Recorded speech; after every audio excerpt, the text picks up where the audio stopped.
And we are going to go live on Instagram too. Want to make sure we have everything up. Hi, everybody. I'm so glad to see you. Welcome to the closet behind me. This is where we are today. We're at my in-laws. We're quarantining together. So welcome to Tuesday.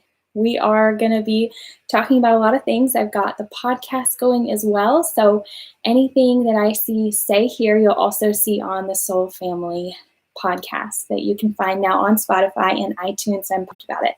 So today, I do kind of have some notes. I want to make sure that I am able to share with you all the things I'm thinking, but at the basis of it, what we're going to look at are 5 lessons that I have learned from the 30 days, the month that we have spent already in quarantine.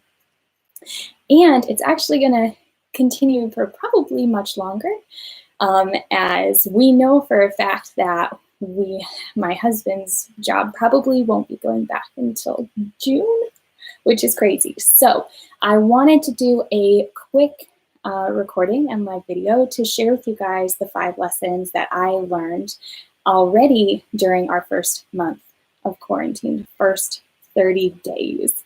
If you have already surpassed 30 days, or if you are looking at me like, 30 days?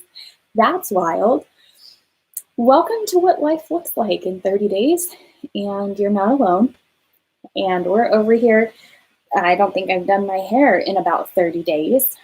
I think I have drinking coffee, not every day, but often.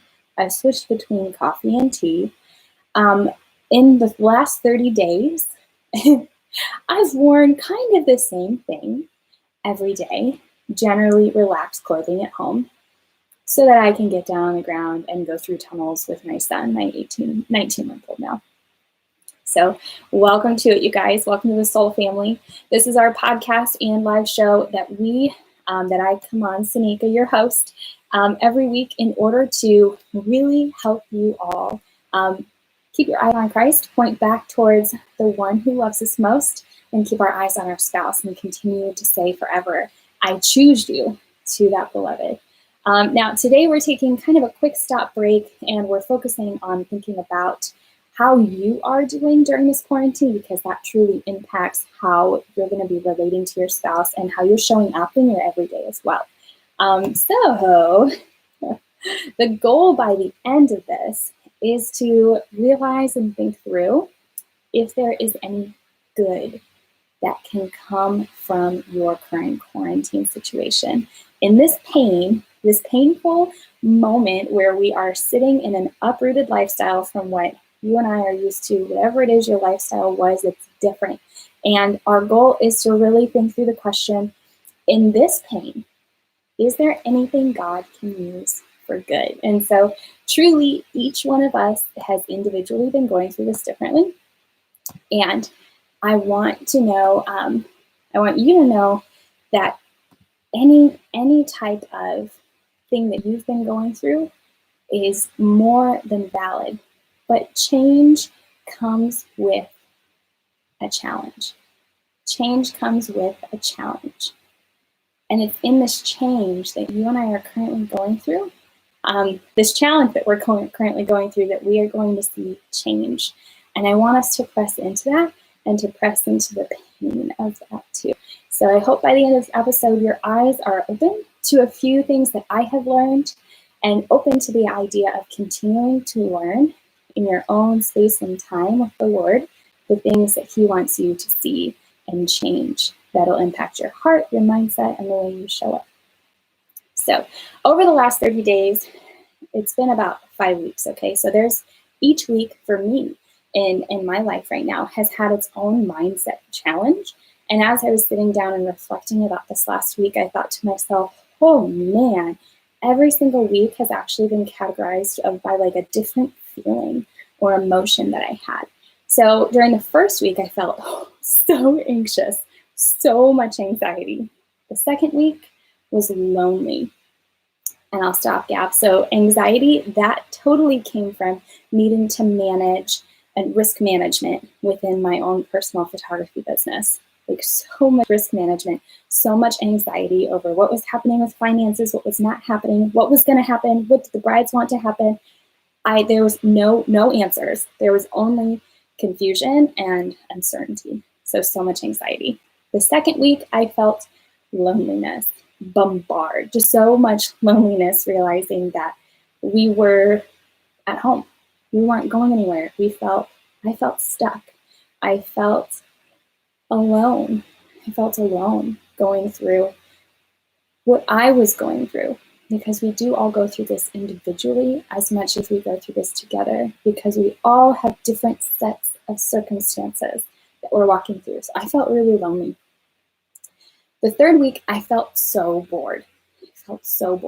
My son and I had been doing the same things over and over again. He was bored, I could tell, and I was bored. I was so bored. I didn't know what to do. There was only so many things that I thought of that he was interested in, and I was even interested in. And there were so many moments I found myself in the evening, even with my husband, just sitting and having nothing to talk about, because it felt like we did Groundhog Day again. Just the day happened again. We relived it. Week 4, I felt sadness. I felt so much sadness because I realized that it was Easter week and I wasn't going to be able to go to all the different church activities and events and functions that I got to experience with community and just to be in the Lord's sanctuary. And I was sad. I was so sad.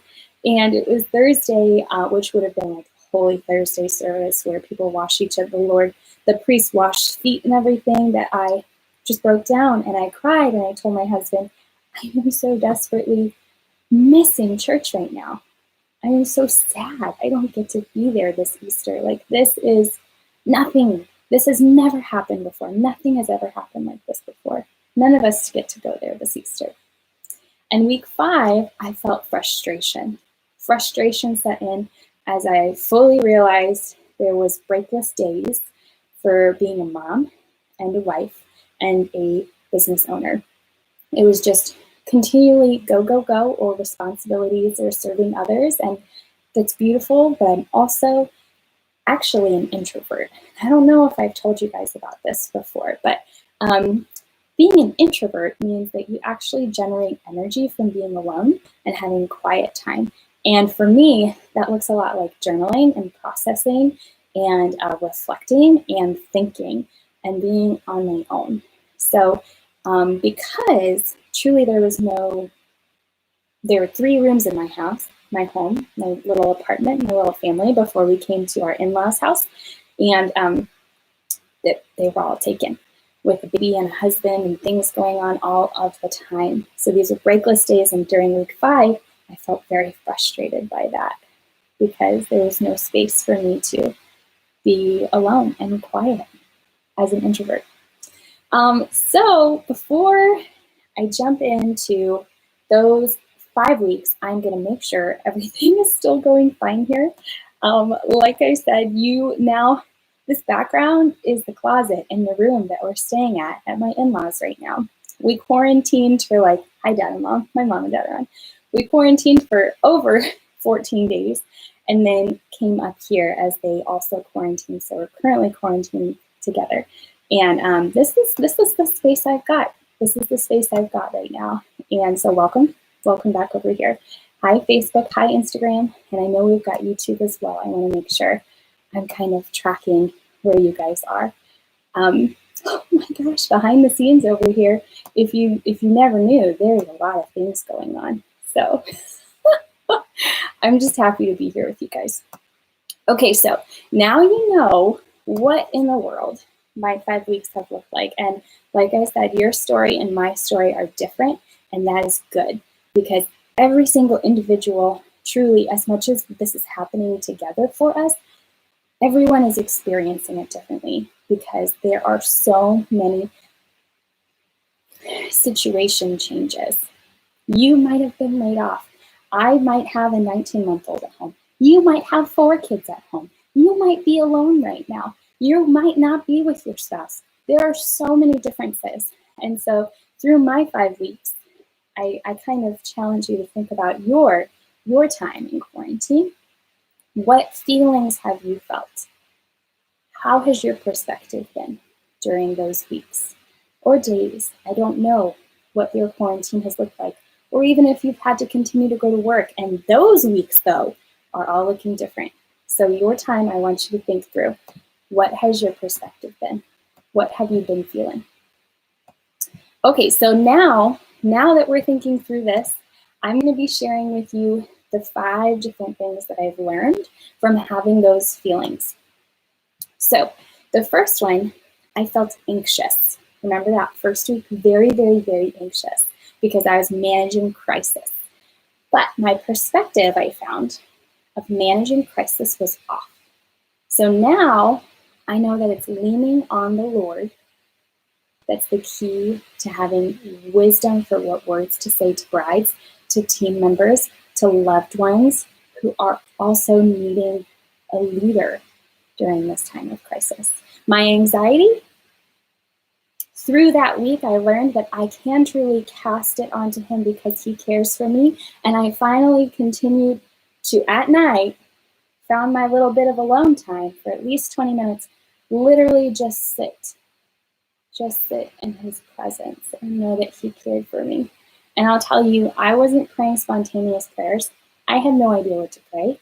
I was praying Our Fathers, and for my Catholic friends out there, I was generally praying some rosaries. I had no idea what to pray. I felt so anxious during week 1 of quarantine that I depended on structured prayer in order to feel the Lord's presence and sit there for a long time.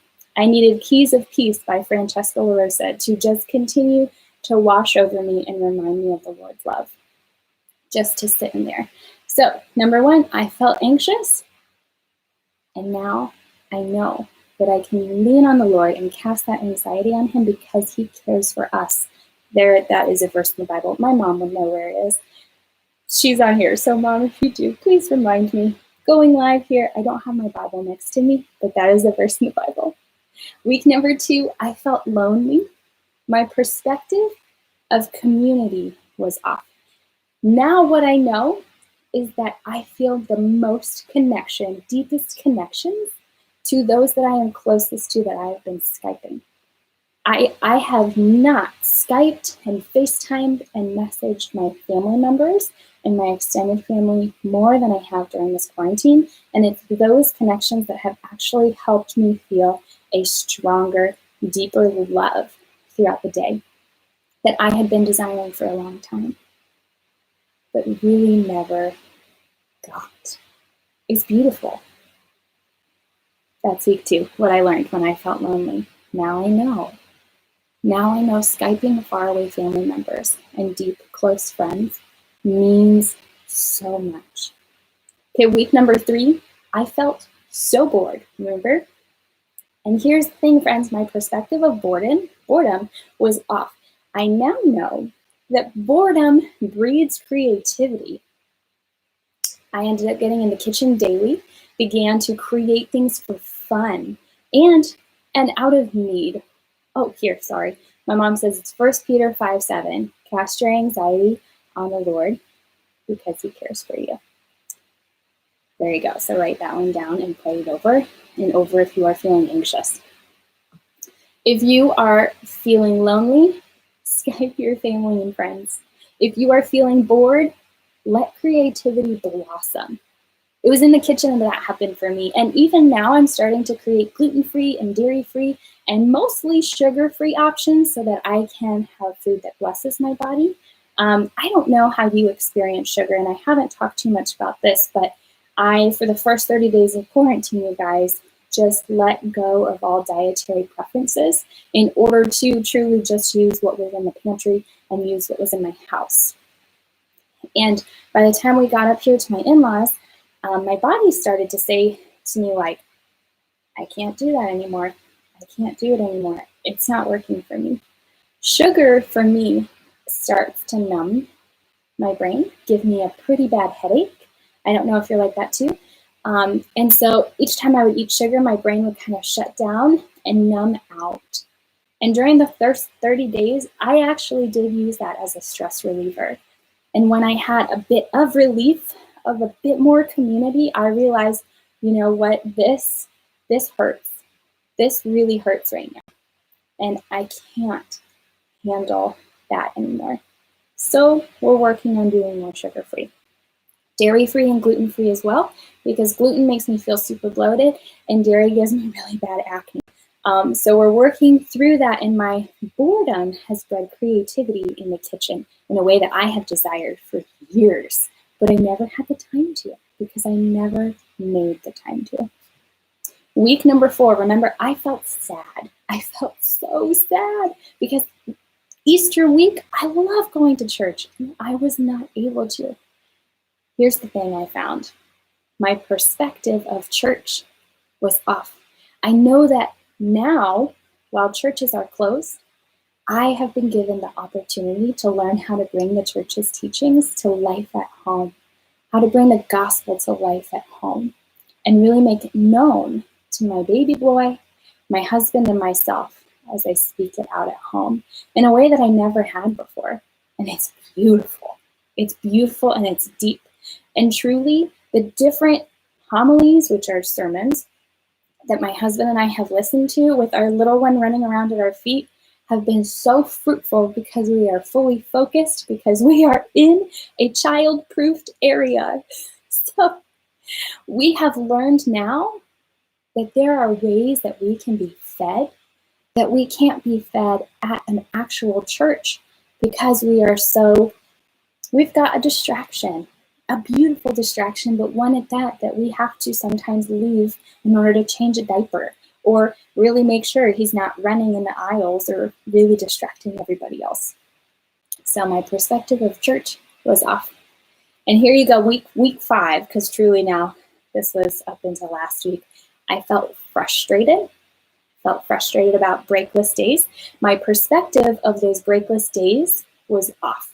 And now I know the habit of waking up early. I had to relearn that before baby is well worth having just even 15 minutes of quiet time for myself, especially as an introvert and needing to generate energy for that day with my little guy. And I also learned that communicating with my husband and my husband's family for 30 to 45 minutes of workout time alone, well worth it. It's not fully baby-proofed in the basement or up here, and so I can't work out with my baby at my feet right now in this new home, and that's okay. That's okay. But it does mean I need to communicate and figure out when can I get that time, even if it's when he's sleeping, whenever. I just need that time. The final thing I learned for feeling frustrated and then finding break times, finally, throughout the day, was communicating with my husband about my actual need for wind down time at night, quiet time, where I'm not hearing anything and there's nothing happening and I'm alone in a room and I can just process. Sometimes I'm reading the Bible at night, and other times I'm just thinking, I'm just writing, I'm just silent. Because that is how I generate energy. And it's so good. So you guys, I'm challenging you to think about, what has your perspective been? Each week, what feelings have you felt throughout this quarantine? And specifically in your situation, because challenge brings change. And I desire for you to see the pain of what we're going through for His purpose, for the Lord's purpose, for the good that there can be in the pain that you have now and what He maybe wants you to learn. So think about it, and I want you to take time to reflect, but also write down, like really, really, really, I'm looking around making sure we're on. I want you to write things down because you can literally label them. Like I've got my journal right here.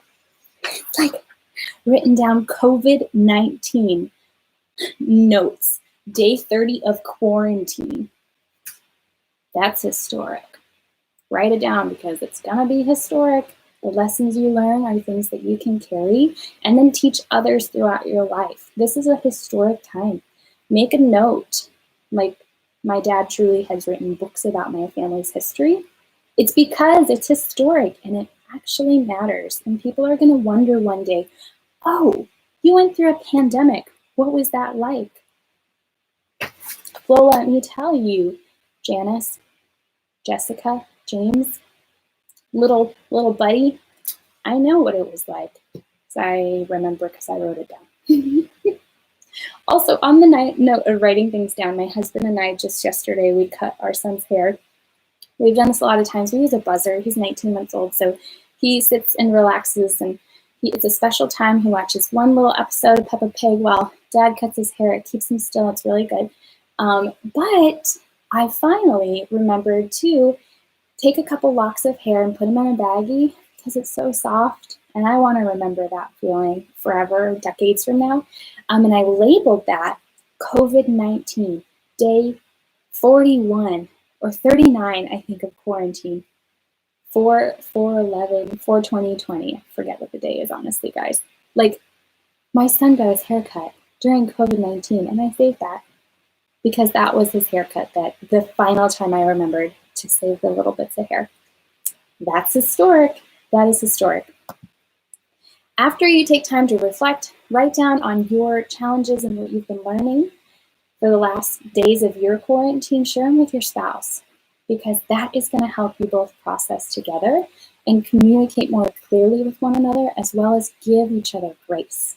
So the more truly that you are working and processing through this yourself, you can encourage your spouse to and bring them along on the journey with you so that you guys can see eye to eye on what you may be needing, like a break, and what he may be needing too, like time to hang out and reconnect with his brother, who is not at the in-laws' house right now, and he misses dearly because he's back in Indianapolis.